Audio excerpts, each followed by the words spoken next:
E aí, gente, sejam bem-vindos a mais um vídeo aqui no canal, como vocês estão? Hoje eu vou ler junto com vocês a minha redação Nota 980 no Enem, certo? Eu tô com o espelho dela aqui aberto já. E aí, o que eu vou fazer? Eu vou ler parágrafo por parágrafo, né? E depois eu vou falar um pouco de do que eu fiz, né? Das ideias que eu tive, dos argumentos, dos repertórios. Lembrando também que eu vou tentar deixar salvo na verdade, esse espelho já tá salvo no Instagram, só que já tem tempo que eu postei ele. Eu vou postar novamente, tá? E aí vai ficar salvo lá no feed. Eu vou tentar também, como fala? Não é digitalizar. Transcrever, eu acho que é transcrever. Vou botar aqui na descrição do vídeo também, vou tentar colocar, porque aí também fica como material de apoio para vocês, né? Essa redação. E outra coisa também, eu usei modelo pronto nessa redação. Porém, vocês vão perceber também que nesse modelo, de modelo pronto que eu usei, foi mais o repertório, né? O repertório da introdução, do D1 e do D2. Porém, a conclusão toda foi eu que fiz, né? E os argumentos também, do desenvolvimento. Por isso eu sempre digo, só o uso do modelo pronto não é uma garantia. Você também precisa fazer sua parte. O modelo pronto é a última forma de você otimizar tempo, porque o repertório já está pronto, é um problema a menos, né? Mas também não adianta nada você pegar aquele repertório e inserir de forma aleatória no texto. Se você não mostrar essa relação, né? Se você não casar perfeitamente o repertório com o tema e com seus argumentos, você não vai tirar uma boa nota. Porque também tem que ter sentido, não adianta nada você já ter um repertório pronto, um repertório de esboço, sendo que no final das contas você não consegue relacionar perfeitamente ali com o argumento e com o tema que foi proposto. Então é muito importante também que, além de você ter o modelo pronto, que você saiba também usar e encaixar perfeitamente aquele repertório no tema da redação. Os repertórios que eu usei foram repertórios coringas, que servem para grande parte do tema. Então, por exemplo, argumentos como alienação, passividade social, passividade do Estado, ineficiência midiática, negligência governamental, são alguns argumentos coringas. E eu não queria chegar lá, né, e ser pego de surpresa, dependendo do tema da redação. Então eu já fui com esses repertórios de bolso justamente para ter uma tranquilidade nesse sentido. E claro também, treinei bastante durante todo o ano, junto com esse modelo pronto, para que isso não fosse um problema. Porque o erro do estudante, né, e na maioria das pessoas também, é achar que só o uso do modelo pronto, se você usar o modelo pronto, você vai estar perdendo ponto. Não, você não vai estar perdendo ponto. Você vai estar perdendo ponto se você usar o modelo pronto da forma incorreta ali, né? Que não tem relação com os seus argumentos e com o tema. Mas, de modo contrário, se você faz exatamente o que eu fiz, né, que foi usar o modelo pronto e relacionando perfeitamente, você não vai ter problema nenhum nisso. E não é à toa que eu tirei uma boa nota na redação usando o modelo pronto, tá? Mas eu quis fazer essa introdução primeiro, porque é importante sempre frisar isso, falar isso, né? Porque vira e mexe eu sempre vejo nos comentários também, não só aqui no YouTube, mas também até no Instagram também, de alguns estudantes falando, né? Eu tenho medo de usar o modelo pronto, porque falaram, né, que agora vai descontar ponto e tal. Realmente, vai descontar ponto se você não souber relacionar bem o repertório com o tema, né? O modelo pronto com o tema e com seus argumentos. Por isso que eu sempre recomendo que você treine, que você pratique, escolha seu modelo pronto e vá sempre praticando e tentando corrigir esses erros, para que ali no momento, quando você fizer a redação, o corretor, quem estiver lendo, não perceba que tem um modelo pronto, que você conseguiu ali perfeitamente, sabe, relacionar o modelo com os seus argumentos e com o tema. Mas isso é sempre com prática, né? Para você chegar nesse nível, você tem que praticar bastante, pelo menos ali em torno de uma redação por semana, porque só assim você vai melhorar e não vai passar dificuldade nenhuma nesse sentido. Mas é isso. Agora, depois dessa introdução, eu vou ler junto com vocês essa minha redação, né, que foi nota 980, tá? E aí depois eu vou trazendo alguns apontamentos sobre ela, tá bom? Então vamos lá. Primeiro, a introdução. Vamos lá. No livro Utopia, calma aí. Isso. No livro Utopia, o escritor Thomas More idealiza um ambiente perfeito, no qual a consciência coletiva e a eficiência do Estado são ferramentas cruciais para o avanço da nação. Fora da obra, é fato que a estigmatização relacionada às doenças cognitivas impede a concretização dos planos de More, já que representa o desafio para uma sociedade alienada e passiva como a brasileira. Nesse sentido, em virtude da parcimônia estatal, bem como da presença de uma lamentável bolha sociocultural, A intolerância e o desenvolvimento comportamental de traços insignificantes são agravados e potencializados pela atemporalidade. Então, no início eu coloquei o repertório, eu relacionei, né, essa questão da ideia da utopia, eu fiz um contraste com o tema da redação, porque na utopia tem essa ideia de que tudo é perfeito, um ambiente perfeito, e aí eu faço esse contraste trazendo para o contexto brasileiro, né, para o tema da redação, mostrando que, na verdade, na prática, essa ideia da utopia não é observada no país. Lembrando também que esse repertório, não é que esse repertório eu não recomendaria mais de você usar, né? Mas ele já ficou muito comum também, muito banal. Muita gente usa a utopia. Então, quando eu fiz essa redação, ainda não tinha dado esse boom todo, né? No repertório. E aí por isso que eu usei, né? Tava no meu modelo pronto. Mas eu acho que eu recomendaria um repertório novo, tá?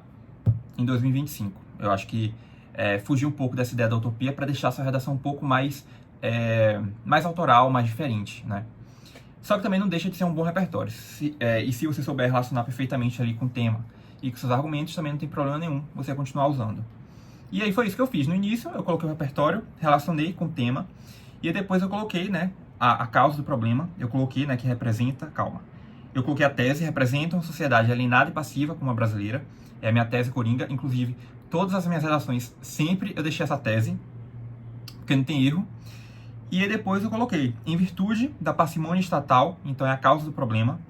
E eu também quis colocar essa questão da bolha sociocultural. Por quê? Porque eu vou fazer um trocadilho depois. Eu vou terminar minha redação, vocês vão perceber, citando novamente essa ideia da bolha. Então, fica bem legal no texto. E eu queria deixar. Então, eu botei como se fosse uma das causas do problema também. E aí, no fim, eu coloquei a consequência. A intolerância e o desenvolvimento comportamental de traços insignificantes, ou seja, a indiferença, né? A apatia diante do tema.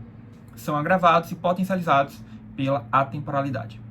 E aí foi isso. Essa foi a minha introdução. Então, tem um modelo pronto, tem um repertório de bolso, só que ainda assim eu consegui relacionar bem com o tema. Então, não ficou tão escancarado ali que tinha um modelo pronto. E isso me ajudou bastante. Por isso que eu sempre digo, treino, prática, faz com que você deixe ali a sua redação perfeita e que o modelo pronto não seja um empecilho, pelo contrário, seja uma ótima forma de você otimizar tempo e não ficar pensando ali no repertório. Porque imagina aí, se eu tivesse que ficar pensando no repertório. Eu sei que também que é opcional, né? Depende de estudante cada estudante encontra ali a sua melhor forma de estudo, mas essa foi a melhor forma que eu encontrei para mim e que funcionou. Então, o ideal é que você teste também e veja se realmente é uma boa forma de você fazer redação e treinar com o modelo pronto, né? Tem gente que vai amar e tem gente que também vai detestar, e tudo bem também. Mas é isso. Essa foi a introdução. E aí vamos lá agora, né? Vamos para o D1 e o D2. O D1 vai ser a causa do problema e o D2 a consequência do problema, porque foi assim que eu estruturei o meu projeto de texto, né? E eu vou ler todo por completo e depois eu venho com os apontamentos. Vamos lá. Calma aí. Pronto.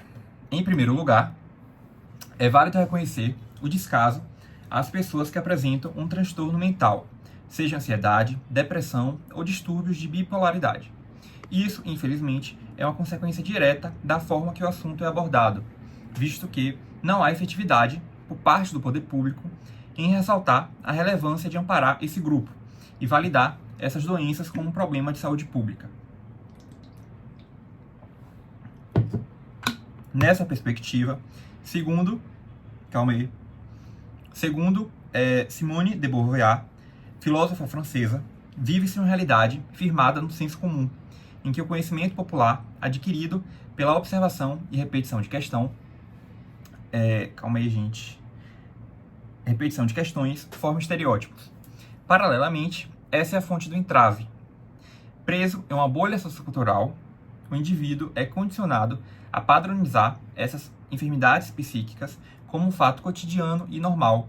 Assim, ele continua estigmatizando-as, seguindo alienado e moldado pela bolha em que vive. Então tem várias camadas aqui, esse parágrafo, né? Eu falei que eu ia ler todo o desenvolvimento, mas não tem como. Primeiro eu vou falar do D1, depois eu venho com o D2. No início eu coloquei a causa do problema, e aí depois eu reforcei o que eu tinha colocado na introdução da tese, que é uma sociedade alienada e passiva. Então, alienada, eu foquei isso, essa questão da alienação, no D1, junto com a causa do problema. E eu ainda, além disso, eu ainda coloquei a ideia da bolha. Eu mostrei que a bolha realmente é uma das causas do problema, porque faz com que o indivíduo ele fique cego diante do tema. Então, se vocês perceberem, é um repertório coringa mesmo. Por quê? Porque grande parte dos temas que estão ali, né, que é proposto, né, pro estudante fazer ali a redação, na maioria das vezes é um tema difícil que está ali inserido na sociedade e que ninguém faz nada para combater, que as pessoas estão cegas diante daquilo. Então, a alienação, a passividade do Estado, a ineficiência midiática também. Às vezes, tem argumentos coringas que servem, sim, para grande parte dos temas. E esse é um dos casos. Isso me ajudou muito, inclusive. E aí foi exatamente, eu foquei bem nessa parte da alienação, né? E aí depois eu venho com a consequência. Por conseguinte, ao conectivo também, um outro ponto muito importante. Tem vários detalhes que você tem que se atentar também, né? Para que isso também não faça com que você perca ponto, né? Se você colocar ali um recurso coesivo, um conectivo errado, isso vai fazer com que também você perca ponto na competência 4 da redação. E aí vamos lá.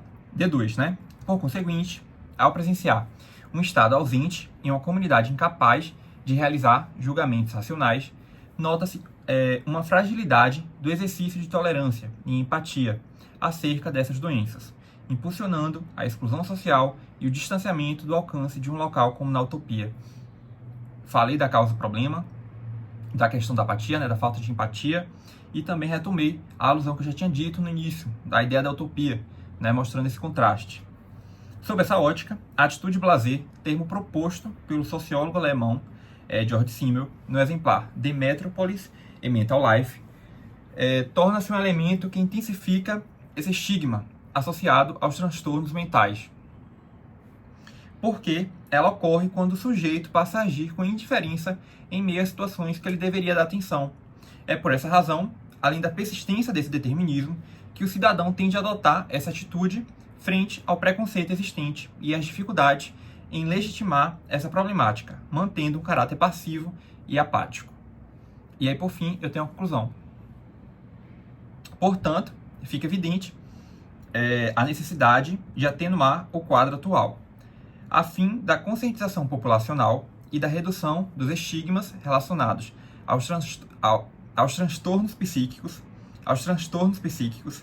O Ministério da Saúde, órgão responsável pela manutenção da saúde pública, precisa não só advertir o corpo social sobre essa realidade, mas também promover o combate a essas doenças. Dessarte, essas medidas devem ser realizadas tanto por meio, então aqui é o modo e-mail, né? Tanto por meio de propagandas nas plataformas digitais, exibindo dados estatísticos em relação ao crescimento desses problemas mentais, quanto pela difusão de centros de atendimento, através de subsídios estatais, que proporcionem ajuda e disponibilize profissionais. Somente assim será possível estourar a bolha e, felizmente, construir um ambiente perfeito baseado na utopia de Moore. Então, eu coloquei tudo ali, né, da conclusão, o agente social, quem tem que resolver o problema, a ação, o modo e o meio, a finalidade, e depois eu venho com o fechamento fazendo essa progressão textual, retomando algo que eu já tinha dito anteriormente, que foi a ideia da bolha. Eu quis mostrar, né, que a bolha era um problema, a questão da alienação, do fato das pessoas não buscarem formas de combater o problema. E aí, diante disso, diante dessa proposta de intervenção, se ela realmente foi efetivada na prática, como eu deixo aqui claro, né? Aí sim a bolha vai ser estourada. Então eu fiz esse trocadilho justamente para ficar bem legal e deixar o texto criativo e autoral. Então essa foi a minha redação, né? Nota 980. Eu gosto muito dela. Eu sempre usei modelo pronto, mas de todas as redações que eu fiz no Enem, essa foi a maior nota que eu tive, né? Que eu tirei. As outras eu fiquei entre 960, 940, 920 também, nessa faixa, mas sempre mais de 900. Então, eu realmente, tipo assim, as minhas experiências com o modelo pronto sempre foram boas. Então, é por isso que eu sempre indico aqui no canal, no Instagram, porque me ajudou muito, né? Eu sei que tem gente que não gosta e tudo bem também, mas assim, dizer que o modelo pronto não funciona é uma mentira, tá errado, né? Funciona assim desde que você saiba realmente relacionar bem os repertórios com o tema e com seus argumentos, que foi exatamente o que eu fiz aqui nessa redação. Mas no mais é isso, eu espero que vocês tenham gostado do vídeo. Essa foi a minha redação 980 no Enem. Caso vocês ainda tenham ficado com alguma dúvida, Pedro, eu fiquei com dúvida aqui na questão do desenvolvimento, na introdução, no repertório que você usou, podem falar aqui comigo nos comentários, tá? Que eu tô respondendo vocês. E no mais é isso. Desejo a todos bons estudos e eu vejo vocês agora no próximo vídeo. Um beijo!